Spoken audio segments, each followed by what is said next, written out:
This is a live event at the Lincoln University, and the title of today's session is Shaping Selwyn, Balancing Land, Growth and Economic Development. Today's conversation focuses on the issues that sit at the heart of our future, of that future of Selwyn. As Selwyn continues to grow at a pace, the decisions we make about land use, infrastructure and development are becoming more complex and more critical.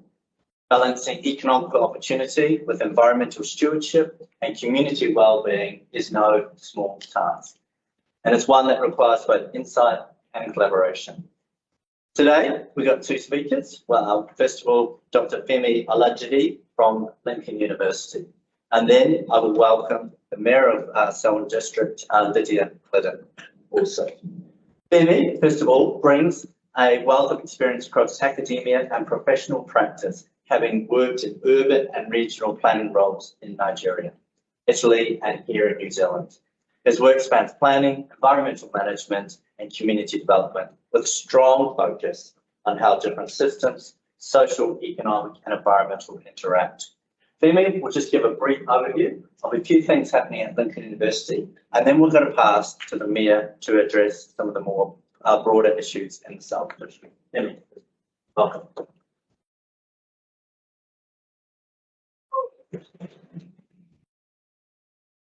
Good afternoon, everyone. Kira, Tenakoto Katwa. My job is very simple this afternoon. I've got limited time, so I may not be able to come up with everything going on within the university that probably that we're addressing some of the challenges that Selwyn might be facing now or that we need to talk about in the future. But first of all, I want to thank the organizer. That is my pleasure that I've been invited to do this afternoon, and also Selwyn for collaborating in this. Of course, as the event is framed as well, that Selwyn will continue to grow, probably for different reasons. People looking for relatively affordable accommodation, and please mark the relative there, so not that necessarily about it's inviting people. And also, as it's rightly framed, land is everything. It's the foundation of our community, our economy, environmental future. And whatever, the show we make today has a far-reaching implication in what happens tomorrow and what we live with. Hopefully, I get this right. Okay, yeah. So, shaping Selwyn, and I try to frame the challenges that we're facing. Say, well, where do we grow the houses that we have to live with? How do we address that? It becomes very important when we're talking about the future of Selwyn. How do we make sure that the decision we take today will consider the environmental impact of it? And at the same time, there are cities developing within Selwyn or towns, real estate is there. Then how do we ensure that the natural environment as well is preserved? Then going ahead with that, in addressing these challenges, Lincoln is very central to this. And I just want to highlight a few things that we're already doing in this space across our 3 faculties, centers, and institute. So how are we responding to this? Of course, there's a memorandum of understanding between Lincoln University and Selwyn, and even beyond Selwyn with Canterbury, which is responding to some of these challenges. Also, we're educating future leaders who will eventually address some of these problems. And also through our faculties, they are already engaging in some of these issues, addressing those issues. So on the area of memorandum of understanding, that gives us a kind of opportunity to actually work more collaboratively with Selwyn District Council. And there are a few initiatives that are already going on. Of course, I can't mention every one of them, but just as an example. For example, there's a kind of supporting implementation of blue-green network, and there's a team working across that from environmental management and HLS. And I think from the report I got today, actually advanced, addressing some of the issue with the blue network. And also, there's also the issue of housing intensification. The people, there's a group also working on that. How can Selwyn incentivize housing intensification because the population is going to grow. It will be a matter of, can we eat our cake and have it at the same time?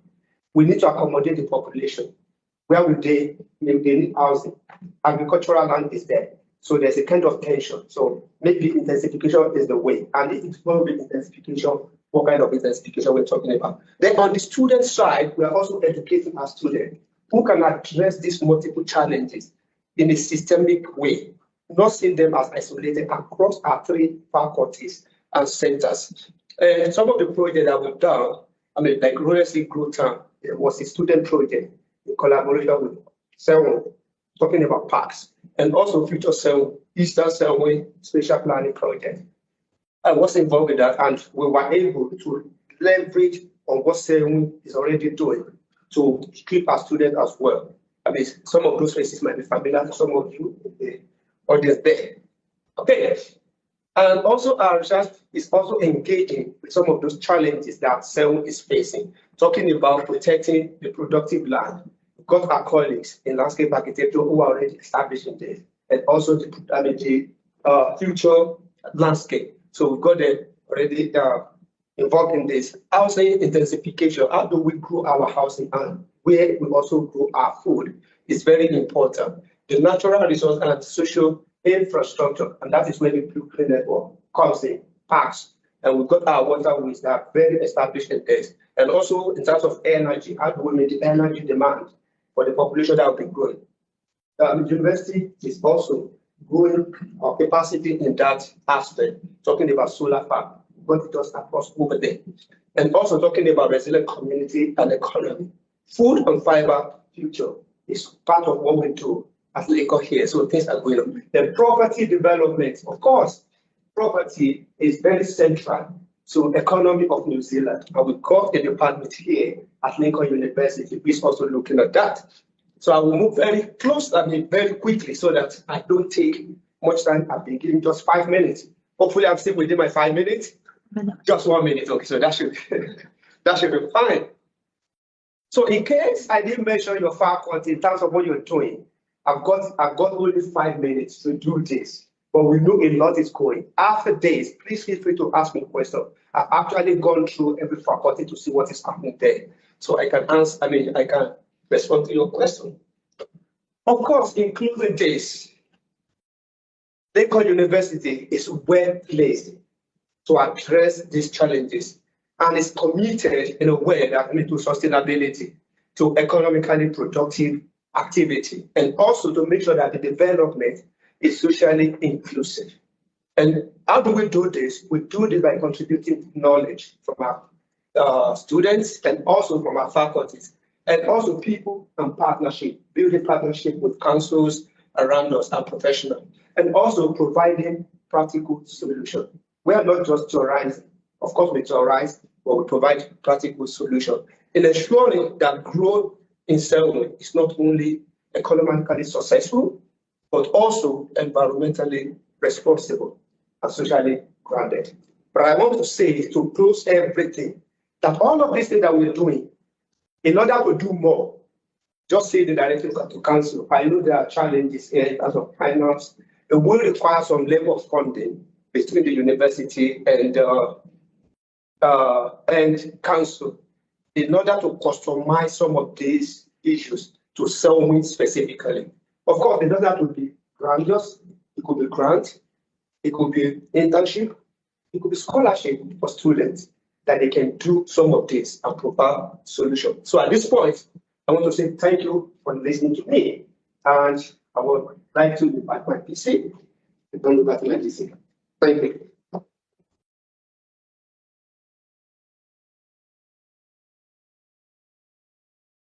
Okay, thank you, Femi, for that introduction to some of the things that are going on here at Lincoln University with regard to the Selwyn District. It's now my pleasure to introduce the Mayor of Selwyn District, Lydia Gliddon.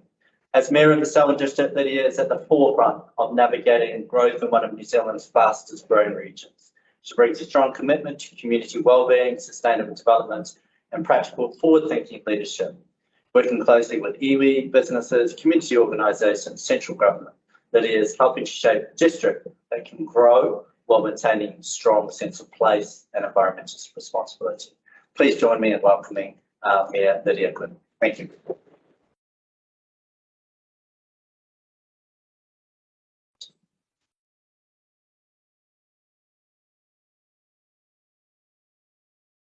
I wrote some notes for this because I sometimes can get very distracted about what I'm talking about and take a bit of a side quest. So I know that I need to stay on track tonight, but there is so much to talk about when we're talking about balancing land and growth. And so for those that I haven't met before, thank you so much for coming along. It's a pleasure to see friendly faces and new faces as well. Look, I didn't end up in this role as a policymaker or a planner. And I think that's probably what makes it really interesting for me. I am a fourth generation Selwyn resident, and I'm raising the fifth generation now from my family. And so I feel really connected to the land here. This is a really special place, and I think that, I love Selwyn. It's an amazing place to be. I've also had the privilege of seeing how much this district has changed over time. What were our small, quiet rural towns are actually bustling, thriving little communities now. And actually, that's great. But we also need to protect that as well, because that is the whole amenity of those small little towns that's really important. Growth has real opportunity. We've seen strong productivity, particularly in our rural sector, which has supported local economies, jobs, and those thriving communities that we have. But alongside that, there's also some real pressure. And I think most of you, if you are in this space, you understand and see the pressure that we are under. We are constantly balancing environmental outcomes with productivity and managing the pace of growth so that communities feel like they are coming along on the journey. And that's a real pain point for our community, because they feel like things are happening so fast that there's no control over what we are doing. And I'll touch a little bit more later on what we can and can't do. But I would say this, I have spoken with some of my colleagues across the country, and I would much rather be in the position that we are in right now rather than in decline, because that is not a comfortable place to be in either. Growth brings complexity, but it brings the opportunity too. And that's really what I want to talk about today, is not just land in a technical aspect, but land is something that we all experience. It's where we live, it's how we move, it's what we can afford, and what kind of community that we are part of. And so, those questions aren't actually hypothetical. They are actually happening in real time here for us in Selwyn. There's some really interesting stats up here, and I'm not interested in reading them word for word, but you can have a wee look at them while I talk. But we all know, and this is the old news, that Selwyn is the fastest growing district in New Zealand. Our population has grown from 34,000 in 2006 to over 87,000 people today. So that is more than doubling in 2 decades. It's astronomical growth. And we're continuing to grow strongly, and those projections are still rising. So we try and plan our data and think that we're taking the high line on this. We are constantly exceeding that, and that brings, again, challenges, but also opportunities. I think it's important that the growth isn't random. 90% of it is within our townships of Rolleston, Lincoln, and Prebbleton, and you will see that that growth and the pain that comes with it here in Lincoln. I think what makes it real is how visible it is in your day-to-day life. For our citizenship ceremonies, we have those once a month at the moment, and that is over 100 people once a month that are becoming citizens of Selwyn, of this community. And so that is a lot when you start to look at that over the years. And we need to provide for those people that are choosing Selwyn as their home. And from a personal view, I've seen the benefits of that growth too. I started a cafe out in Darfield, so that small bustling rural community, and that was successful in no part because of the strength of our local agricultural economy. So, you know, those smaller towns are our real service hubs for the rest of our community. And I think, in my view, and this is my personal view, is that when farming does well, it supports the whole network of business. So it is our CAS, it is our services, it's our trades, and it helps to build those communities. But growth isn't just the numbers on a page, it's something that you see and feel across this district. And alongside that, we talk about the pressure and the challenges, and it puts pressure on roads, on transport, on water, on infrastructure, on housing affordability. We used to be affordable. The stats are telling us that we're not really in that space at the moment. And growth, you know, it does sound positive, but I would rather be in the positive than the decline. And it's positive probably until you are responsible for managing it. And that's where a lot of the challenges come. We're effectively planning for a district that will double its size. It's not just numbers, it's additional household, that is additional infrastructure, that is additional services, it's additional transport, and it's long-term financial commitments that we need to make on behalf of our community. I think what makes Selwyn different is the pace. And so if you look at the dark red, we are the only district in the dark red. And so that is the change in population in New Zealand. So a lot of people are choosing Selwyn as their home. We're growing at around 2 to 3% per year. And so nationally, it is about 1%. And in many parts of the country, you can see that growth is declining. Selwyn stands out nationally because we're one of the few consistent at that very high end of projection. But these numbers, that's huge. If we're talking about this area of 172,000 people, and that's what we need to start planning for, because the decisions that we make aren't just for today, they are for tomorrow and 10, 20, 30, 40, 50 years. We need to actually start looking out at the long-term planning of our district.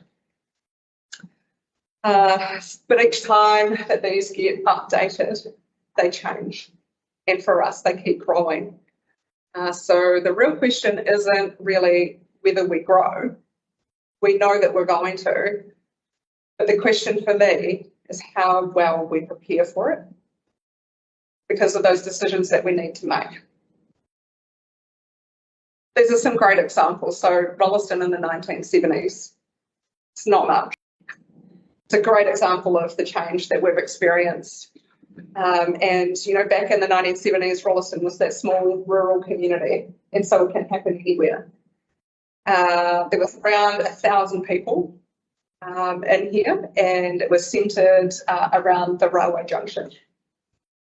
And at the same time, there was a vision, and some of you might know this, and I'm not trying to tell you to suck eggs, but Prime Minister Norman Kirk developed it into a satellite city with that vision of 80,000 people. And so, you know, I really think that we're going to be sitting in that space of 80,000 people for Rolleston in the not near future. But the main growth didn't really start to take off until the 2000s. And then the Canterbury earthquakes happened. And you can see the spread that started. This is rapid acceleration as people moved out from Christchurch to Selwyn, and I keep calling it the good ground, the good stable ground. And I don't think the people from Christchurch quite liked me saying that, but I think that is what it is. And then there was another surge through the COVID period, and today there are 34,000 people that live in Rolleston. Substantial residential growth, But not just that, it is alongside the vision of iZones, the industrial hub, and I'm grateful for the people that have come before me that had the foresight to think and invest and plan in this space. So, you know, it's those decisions that you make many years ago that you are so grateful for today. Like this change happened in a relatively short period of time. And if we step back, it actually reflects a broader shift in land use across the district. And so we've gone from rural land to lifestyle blocks and then to those increasing urban environments. And so that is what the acceleration is. And that makes our planning very complex at the rate of the growth.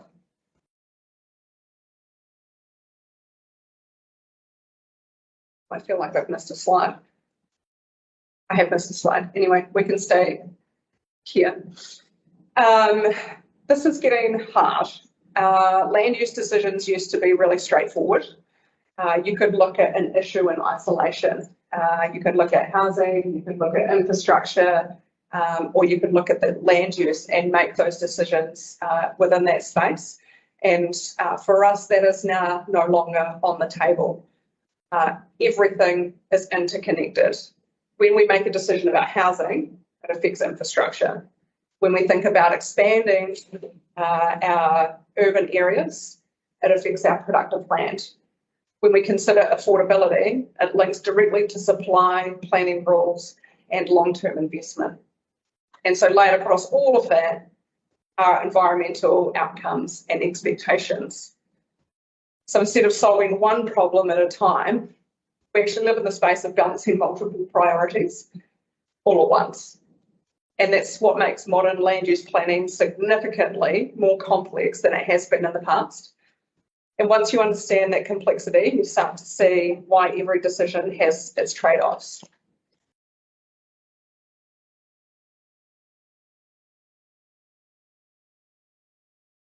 I've missed more slides, sorry. Not sure if you got the right presentation, but I'll just talk if that's all right. Look, land underpins everything. It's our communities, it's our economy, and it's our environment. And in Selwyn, all three of those are under pressure at once. We're not just making land use decisions in isolation. We're making the decisions that affect your day-to-day life for our residents. How easy it is to get around, what housing costs, what services are available, and at the same time, we're thinking about how we manage and protect our environment, including that highly productive land and our natural resource. And alongside that, we still need to support our economy because it relies heavily on our land, particularly our food and fibre. So every decision we make sits at the intersection of those things. They all gel together, and that's what makes this work challenging. And when those things are connected, every decision involves trade-offs. So this is really the core of the challenge, the trade-offs. Because if we expand urban areas, again, we impact highly productive land, and that has an increase in infrastructure. If we don't expand, we create pressure on housing supply and affordability. There are, in my view, no perfect answers. Every option comes with some consequence, and those consequences are felt by all of us. And not just all of us here today, there are consequences for our future generations, for our children and our grandchildren. So our job in local government isn't to avoid the trade-offs, it's to actually be honest about them and to make them visible. And to make good, informed, balanced decisions that consider the long-term impact, not just the immediate pressure that we have today. And ultimately, doing nothing isn't an option either. And it becomes this really difficult space of that trade-off. Sometimes it's not a win-win situation. There are negatives that are associated with the decisions that we do make. But it's really important to understand what we can and can't control. And so, cue next slides. We have an important role in shaping growth. So we can zone and rezone land. And there's also challenges with that as well, because we also don't want to price out our rural productive land either. So if you keep rezoning productive land, you know, you can end up in the difficult space of people not having or making enough money off that land to pay the rates. So we're really cognizant to not do that. We don't want to outprice our farmers off our land. We can enable housing and support where growth happens, and we can influence development patterns. We can influence them. And we can work with neighbouring councils to take a more regional approach. And so that's going to be a really interesting piece of work for us, with simplifying local government, regional reorganisation and a regional spatial plan to deliver within 2 years. So to give you an indication, it took us 9 years to do a district plan review. And we're going to have to do a full spatial plan for the whole of Canterbury within 2 years. So there's going to be some challenging discussions to have in this space. So we do shape growth, but we don't fully control it. Sorry, I'll keep going. The one thing that we hear really clearly, and you know, through the last election, that was while people support growth, they want it to be well managed, and I'm a big supporter of that. I think, you know, growth is still really important for us, but we need to try and manage it. I'll touch on some other more complex things shortly. But there's a strong expectation that it needs to be planned, it needs to be sustainable, and communities need to be on the journey of where the growth is going to go.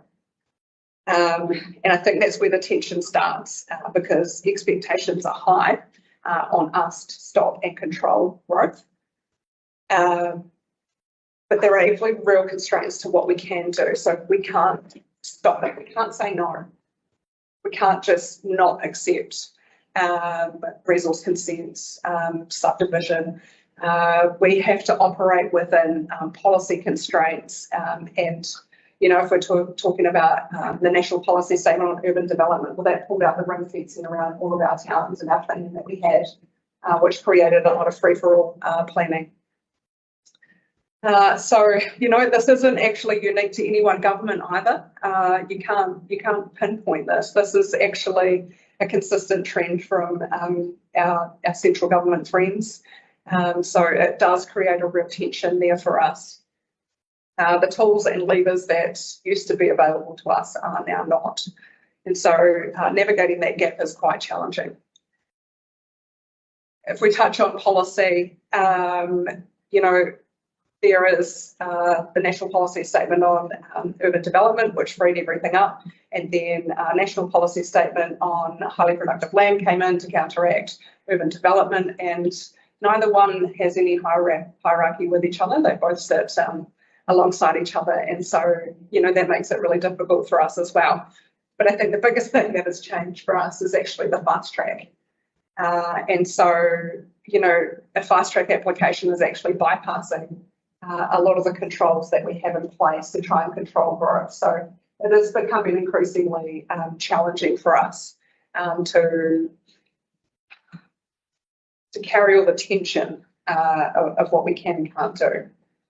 And then sitting behind a lot of this is actually the broader program of reform. So the onslaught of central government reform that we are currently dealing with, that we all sort of got handed before Christmas, changes our planning systems, our infrastructure funding, our emergency management, and potentially our local government structure as well. So this is an extremely complex operating environment, and bearing in mind I've been in the role 4.5 months, and all of that has happened in that 4.5 months. So it is a lot to navigate at the moment, and it almost feels like our world is just chucked up in the air and we are waiting for some things to land so that we can start to deal with them.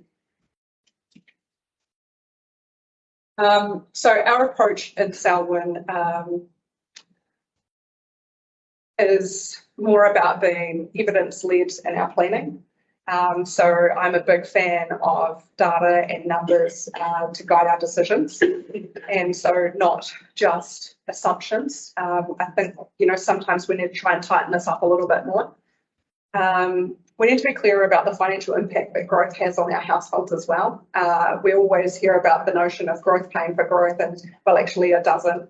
Our general ratepayers offset some of that growth as well, and so we're trying to find the tension in that for our community as well, because it needs to be fair cost when we're talking about growth. And we're working better to align our infrastructure with the growth, and so there's a few things that we want to do around area planning, and I'll touch on that shortly if my slides are right. But if we talk about economic development as well in this process, of the things that that council sees as important is that partnership and that innovation, and that is our partnership with Lincoln University. We are so lucky to have Lincoln University right on our doorstep. With all the innovation, the partnership and the learning that we could take from this organisation is really special. Area planning. This is something that we're going to come out with shortly to our community, and that's one of the key ways that we can actually respond to that growth. And what the area plan is saying is, actually, we're okay with growth, but we want it to happen here. Please stay away from these things. And we can use Rolleston as a good example. Please stay away from our wastewater treatment plant. We don't want housing near there. The reverse sensitivity is not okay. I don't think you're going to be wanting to be washing out on a normal day when the hurricanes are going. And so that's a real challenge for us as well, is the planning through that space. I think it also allows the community to get a really clear understanding of what's coming and where, and also how to shape our community. And we talk about medium density standards, so 3-story high buildings, and for the community that's a huge step change. That isn't really what I think our community wants. Again, it's a national policy, so it is being forced upon us, but how can we do that in a way that works with our community, and to put the urban density in the right places? And this is a bit of a side quest, so you might have to ask me back for this one, but I've been thinking about it a lot lately around urban density, and how does that fit with our rural community, and so with our land, and is it actually going to create more of an urban-rural divide? But if we have denser urban populations and protecting our rural land, and is it going to be equitable for people to actually access land, to have land and be a part of land? And so, I think that's a totally different side quest and discussion for another day. But the area planning is going to be a really important thing for us. I'll just touch on our economic development. And so I see our role in economic development quite clearly. I see us as the enabler, and so not the baton holder. I don't think that we need to hold the baton. I don't think that is council's role to hold the baton and own what that is. I think our job is to actually create success for our community and for our business. It's to set the right infrastructure, to give you the right planning settings and the right connections, and open the doors for the things that make your community and your businesses successful. So, this is where we're working really close with Lincoln and others to better understand our future opportunities, because how we use land is directly tied to how our economy evolves. Our approach is guided by the economic development strategy, and so we have a community-led strategy, which I think is really important. So again, it's not held by us, this is held by the community, and this is held by our businesses, and this really shapes the impact that we have.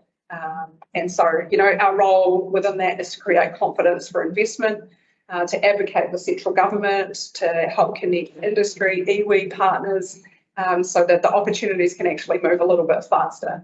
So if it's something that you need, let us know what we can do. There's been an amazing energy program that has been done that we helped stand up, and now this is actually owned by economic development and by our community steering group there. So, you know, those are the things that I think I'm really proud of, is that we can help and set this up and then let our community run with it.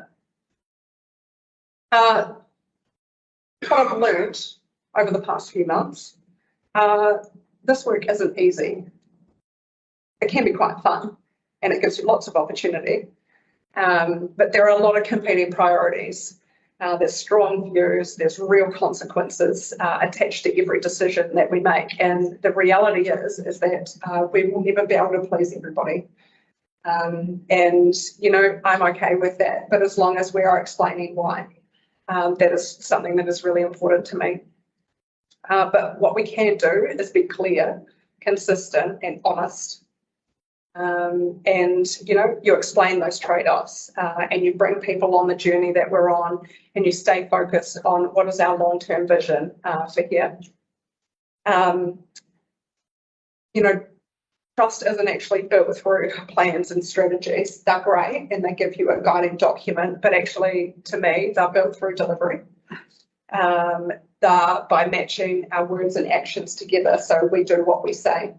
And, you know, that stands up over time. And for me, that's actually what success looks like for Selwyn. But the last thing is, land is finite, but the expectations that we have on it are not.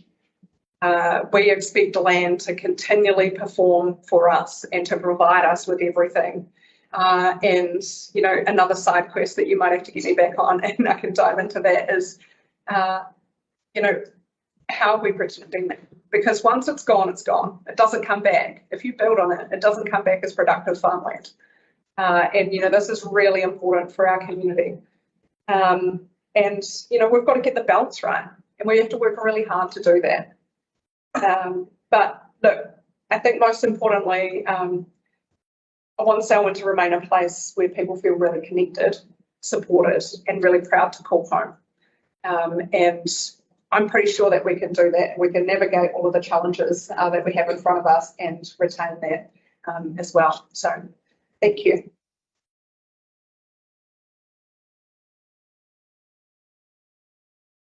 Thank you, Lydia, for excellent insights into the Selwyn District planning and future directions as well. Please, if you would like to stay there. I'm sure there's some questions from the audience. If you'd just like to introduce yourself right now. Hi, Mayor Lydia. I'm June Lubido. I'm also a resident here in Selwyn. You did mention already about one of the trade-offs, which is the urban expansion and then protection of active land. How do you see about the police versus community character, one of the trade-offs, and then the infrastructure development versus affordability? Yeah. So that's my first question. My second question is, based on those trade-offs, how do you prepare the communities to navigate against those trade-offs? Third, my last question is, what are your expectations, outside of the box expectations, communities, the businesses, so-called advisors, to strengthen the decision making for the council's future? Look, I think with land, it's really hard because we're bound by all this legislation of what we can and can't do. It's really prescriptive. It's very regulatory. It's a yes and no type situation, and we're really bound by some of those decisions. So it makes it particularly difficult to say no. But I think actually what is the most important thing coming up for us, in my view, is the area planning. And so that is where we are out with the community. We are asking you, where do you want to see growth? What do you want to see happen? Where do you want to see, the medium density? And because we have to deal with it. It's available, but can we try and constrain it and actually say we're okay with it over here? Because we don't want to lose our village amenity feel. I don't want us to become Christchurch. That's not who we are, and that's not the feel of the Selwyn District. And so, yeah, it's really challenging, but it's got to be a journey. And so that area planning engagement is really important. And also because that area plan engagement will then feed up into what is a spatial plan for Selwyn, and that will feed up into that regional spatial plan. So, this is a big flow-on effect, but we've got to start with the community first, because I need the community's views on what our land and what our towns and our area looks like to be able to take that up into that regional spatial planning area, because that is ultimately my job, is to reach this community, and that's our people. So watch this space, it's going to be pretty interesting. Thank you so much. I mean, from an urban part, because I don't develop it, because I see it as more opportunity. Yeah, you're the resident expert here. But saying that, I mean, looking at the future of self, I mean, every day, so that is going to continue to grow. And housing becomes very central to that as a company. And I mean, what we prioritize in terms of either intensification or greenfield development. Because I mean, if you go out to people in terms of the area plans and possibility, I could almost guess what people's responses will be. But what is your part? What's your guess? What? What's your guess? My guess is that probably people say, oh, we don't want intensification. Because the same that was my church at Auckland. And we don't want that okay. So, but what would be prioritized in council? And if your probably people's responses is a case of priority, how will you manage that? Even with the market, they take things. Yeah. So for me, it's about having those open, clear communication, because we can't keep expanding. We can't just keep eating up all of our land. Like I said to you, it doesn't come back. Once it's built on, it's gone. And it's not productive. Even, when we have bigger lifestyle blocks, still the land is not entirely productive. Yes, it might be producing something, and that is fantastic. But it is not productive. So look, there's going to be a fine line. There's going to have to be some hard conversations, because we need to have some intensification, and it doesn't necessarily need to be the 3 high NDRS, but some in this. I don't think this is the right term, but the brownfield development, of intensification within our current towns needs to happen, because it just can't. You can't keep eating up the land. Where is our GDP? Where does our economy come from if we do that? I think, it's hard. It's so hard. Yeah. Thank you, Femi. There's a series of questions down here. Firstly, Roger, and I'll come to the front row. Yeah, hi, William. Thank you very much for your presentation. I'm Roger McLennan, and I'm 4th generation Selwyn Council and Selwyn District. My granddaughter is now 6th, so long-term resident.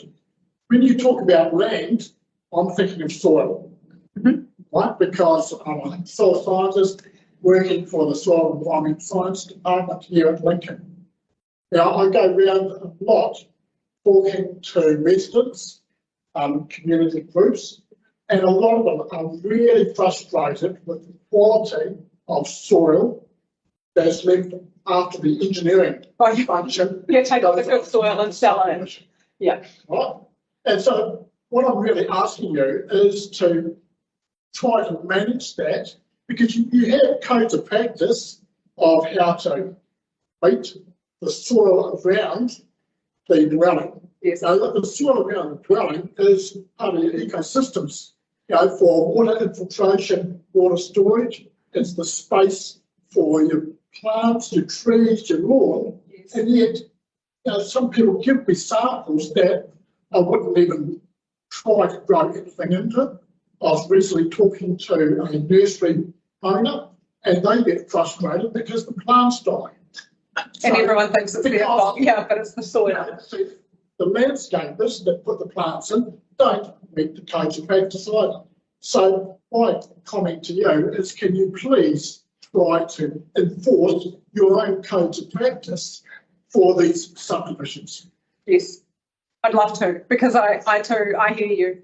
When all the good topsoil is gone from your house, and how do you put down a lawn? How does that affect your stormwater? It's water retention. Yeah. It is your plants, and it is a very common conversation of people saying, I can't grow anything. No. Yeah. But there is the code's practice there that you have in your own documents. Yes. Thank you, Roger. Question in the front right here. Yeah, as you told us, yes, I'm elder, I can't really get happy, but involved in the energy planning mentioned. And a Lincoln resident for about 20 years. So I've worked a little bit in this space of urban development and planning, and I totally get you about the tensions and the challenges of the negotiations that come on management. And so my question is, in the context of a central government where a lot of local government powers seem to be being cut away, and as a Lincoln resident who watched what happened in Plan Change 69, where the district plan was very clear, the private plan change came in, the community as a whole were very clear what we wanted and why. The evidence was all there, and it made obviously no difference. And as Lincoln South went ahead. So we've been burned, we've seen that, and we've seen that the council arguably couldn't make a difference on that. And now the context is even more challenging. So what can we do as a community? So you need the community engagement on the area plan. How does that engagement change anything? What teeth with the regional spatial plan? How do we have any confidence that by engaging on this, it won't still be relevant at the end of the day? Do you see where I'm coming from? Yeah, look, I think going to the regional spatial plan, that's going to set a lot of the outcomes for land. And that is going to effectively be when you take the RMA changes in hand with that, so they are not isolated, they actually sit together as well. And a lot of it is going to be what is permitted activity and what is not. And so that is really important, I think, to get that regional spatial plan dialed, because that is going to effectively give you what you can and can't do on land. So that will be black and white. That won't be, we can't say no. It says it here, it is a no. Yeah, I guess my personal view, I've got some concerns that it may be too restrictive for what you actually want to do. And you know, that is the flip side of that as well, is that it may say no, and it may say no too much. And it may say no to our peers. And, you know, I think that's a challenge on its own as well. Yeah. When I say complex, I mean complex. Just like to finish the opportunity for two questions at one here. Then my question is probably similar to that. I've lived in Lincoln for 40+ years. I'm a background town planner and I've been through many plan changes and consents, and I think I've become a bit disillusioned because we go, and as has been said, no notice is taken. Is there another way that can have their say in that process? Because you as a councillor say we can't stop development. So what hope have we got of doing it? And I look at the changing the infrastructure, but the infrastructure, even in Lincoln, like they're essentially going to be what's happening. This is so will destroy our existing commercial centres, existing businesses will go out of business. Is there any way you can do development like people need to without destroying the communities and the process? You know, like we were saying at home, why not set up some containers? If you're going to do this, what are you going to do to Brisbane? What will you have to do in Rolleston? Who's going out of business? You know, there's a whole lot of issues. You say you can't stop growth, and I think a whole lot of hope that you're going to be able to really achieve. This is a major change in the central government. And yeah, so the first thing is what can you do? Well, there is a central government election coming up, and so, you know, actually advocating around the changes and the policy that we have to operate under, you know, it's definitely worth having those conversations. We've got a lot of lessons learned from council, and if we use Lincoln Town Centre as an example, there's a lot that we've learned over the past few months. And, you know, we know that we need to plan better. And so when we are delivering a project, it's not actually just about the spade in the ground. It's actually about what are the impacts that we're having on the community around us, and when we're talking about our local businesses. And so we're changing the way that we are planning projects to actually start to look broader than just the infrastructure in the ground. What is the impact on our residents and further through? So we are starting to make that change shift because we are aware that it hasn't been great. And sometimes you don't always get it right. But for me, it is about what have you learned, what can you change, and then it's about what you do going forward in that planning space. So, yeah, not ideal for Lincoln. And I think in the planning with the land approvals, the alternative is we say no and we end up in environment court, and that also costs ratepayers. So, there's a real fine line with some of this stuff too. Because I don't know if spending ratepayers' money fighting things in environment court is also a good space to be into. It's not ideal, to be honest. Yeah. Thank you, Lydia. Just one last question.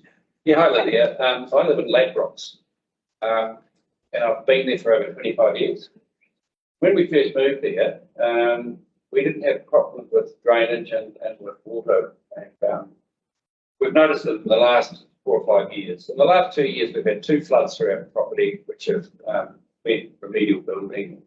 We lost a car that was over its engine of water.